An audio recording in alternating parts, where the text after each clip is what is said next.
আমার বড় ছেলে 5ই আগস্ট মারা যায়। 10 তারিখ আগস্টের আমি পিজি হসপিটালে ভর্তি হই। 19 তারিখে আমার ছোট ছেলের ক্লোন ক্যান্সার ধরা পড়ে। এক পরিবারে নেমে এসেছিল একের পর এক বজ্রপাত।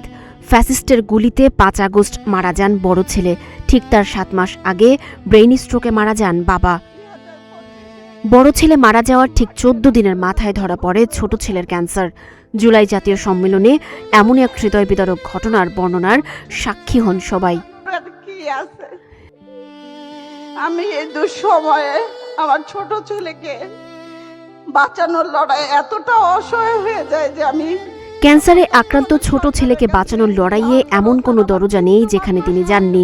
অন্তর্বর্তী সরকার, স্বাস্থ্য উপদেষ্টা, এমনকি সার্জিসরাও আমাকে সাহায্য করেনি। স্বাস্থ্য উপদেষ্টার কাছে 3 বার আমার এই অসুস্থ ছেলেটাকে নিয়ে যেয়ে সারাদিন বসে থাকি কেমো দেওয়ার পরে। ছোট ছেলেকে বাঁচানোর আকুতি যেন কারোর কানেই পৌঁছায়নি। কাঁদতে কাঁদতে সেই মা বলেন, খবরটি কোনোভাবে বিএনপি পরিবারের কাছে পৌঁছালে পাশে পান বর্তমান প্রধানমন্ত্রী তারেক রহমানকে। জুলাই জাতীয় সম্মেলনে জুলাই শহীদের মার জীবনে এই দুঃসহ ট্র্যাজেডি এবং ছোট ছেলেকে বাঁচানোর লড়াইয়ের বর্ণনায় স্তব্ধ শ্রোতারা। ধরে রাখতে পারেননি নিজেদের চোখের পানি, এমনকি অঝরে কাঁদছিলেন খোদ প্রধানমন্ত্রী তারেক রহমান। সানজিদা আফরিন, সোনিয়া, নাগরিক, প্রতিদিন। একটা 13 বছরের বাচ্চার 3rd স্টেজের ক্যান্সার।